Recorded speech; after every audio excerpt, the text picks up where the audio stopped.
With what would turn out to be their final pick in this year's NFL draft, the Philadelphia Eagles selected a quarterback, something which Jeffrey Lurie was hoping the team would get back to doing on a yearly basis. The man in question was Northwestern's Clayton Thorson, who stands at close to 6'5", 226 pounds, and he's an interesting case study because on the surface he has everything you could want in a quarterback. A big arm, has played in big games, overcomes adversity, and has got the perfect makeup for what Doug Peterson wants in a quarterback. But on closer inspection, he averages around 6.3 yards per attempt for his career, has a worrying 17 touchdown to 15 interception rate in 2018, and has a career completion percentage mark of 58.4. So the Eagles clearly view Thorson as a developmental prospect, but what exactly will they be looking to develop? What can fans look out for in preseason? And just what is the ceiling for Clayton Thorson in this system? My name is Liam Jenkins, and this is another episode of Eagles Film Room.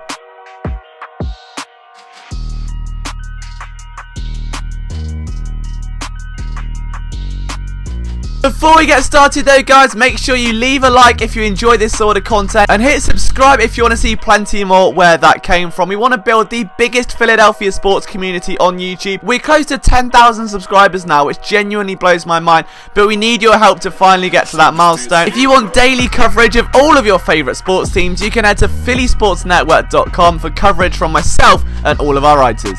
As always, we're going to start with something Thorson does well, and if I'm honest, I think what really stood out to Peterson is his mental processing, especially the shorter areas of the field. We're going to start off with a mesh concept here and watch the players circled. Clayton Thorson knows that that defender is going to have to decide whether he wants to pass off a route that comes underneath or bite the other way. He stares him down, and the moment he moves and opens his hips, he knows the check down is open, takes the easy pass underneath. It's a quick, snappy decision, but some quarterbacks can struggle to make it and prefer to sling it down deep. We've got another example here. It's a comeback route out of the slot. The linebacker comes down, opens up a gaping window with 2 yards after the catch potential, which doesn't really get utilised. It's a nice stop by the opposing team, but a good throw nonetheless. Here's another example of him reading quickly. Goes to his outside, knows it's zone coverage. The wide receiver is open at that point. Here we're just going to see a simple slant, and again, it's keying in on one player and watching the decision and reacting accordingly. Thorson makes that safety drift outside just a little, and a double move from the receiver shakes him off the linebacker, opening up a gaping hole over the middle where Thorson can just drop the ball in the bucket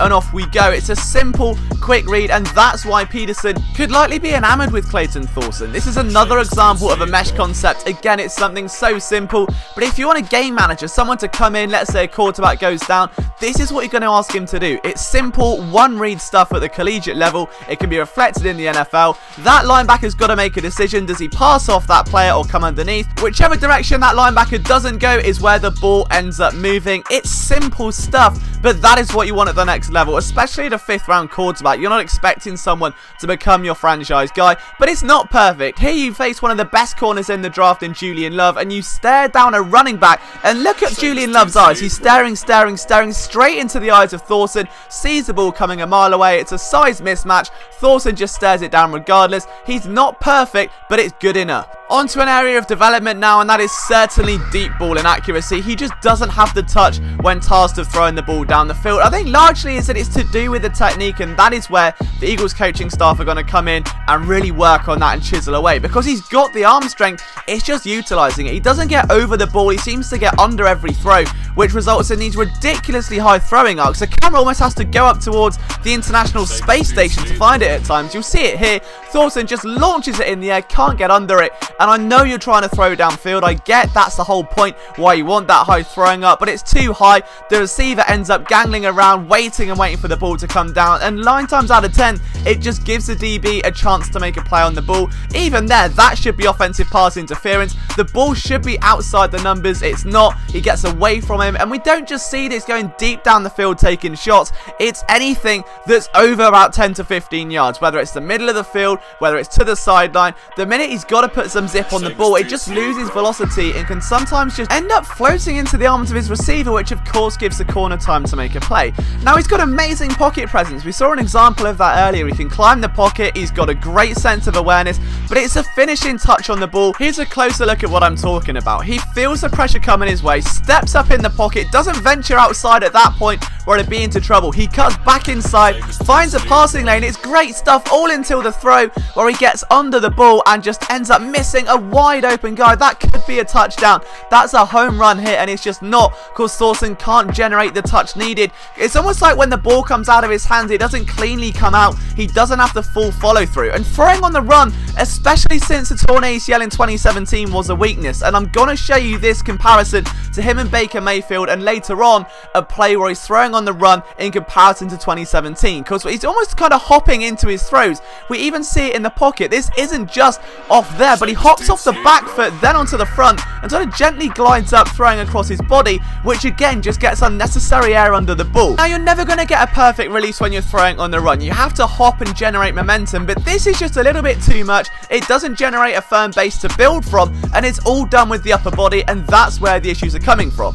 Here's Baker Mayfield against the Buccaneers, and the zip that ball is delivered with is next level, and that is what made Baker Mayfield so special. I could have chosen Russell Wilson, I could have done Mahomes or Wentz, but this throw particularly stood out. Watch him evade pressure, same sort of thing, bang, skips across his body, his hips face the target, and off he goes. Side by side, Thorson, I know he's got to get it above a defender, but it's not really an excuse to miss by that kind of margin. But when I said this doesn't just happen on the run, I meant it. This is a totally clean pocket here. He's got to step on the guy and just somehow underthrows it drastically, and it all comes from the base he uses. He can't get his feet set enough and build from the ground up. It all starts with the hips. Now, that is a totally open receiver. That should be a touchdown. Again, the ball is underthrown. Yes, it's a completion, but if you look at the way this comes out, that there's no momentum generated from that lower body. He's on his toes because there's no firm base or weight on that plant leg inside the pocket. What you see is a bunch of overthrows and underthrows because there's no control on the ball the timing it comes out of your hand because of the extra torque.